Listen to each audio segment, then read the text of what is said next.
Kesibukan terlihat di dermaga 16 Ilir bawah jembatan Ampera Palembang dengan banyaknya warga yang menuju daerah perairan Sungai Musi seperti jalur 8, Karangagung terutama ke Makarti Jaya. Irham, supir kapal motor tujuan Palembang Makarti mengatakan ada peningkatan penumpang hingga 50% dibandingkan hari biasa. Meski curah hujan dan gelombang tinggi di Sungai Musi cukup mengganggu pandangan, hal tersebut tidak mempengaruhi jumlah penumpang. Ada peningkatan. Ada peningkatan sekitar berapa, Pak? Sekitar 25%, 50% lah. Di musim penghujan ini ada pengaruh nggak, Pak? Ada pengaruh. Ya penglihatan, ya gelombang, ini sudah mulai musim turun gelombang.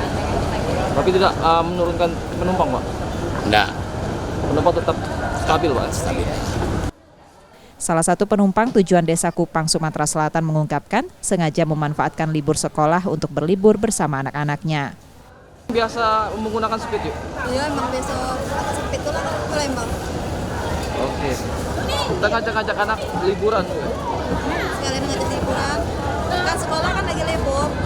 Cuaca kan lagi hujan-hujan seperti ini, ada ketakutan sendiri nggak kita menggunakan speed? Sudah biasa. Harga tiket bervariasi mulai dari Rp50.000 hingga Rp250.000 dan tidak mengalami kenaikan. Muhammad Reza Pahlevi, Kompas TV, Palembang, Sumatera Selatan.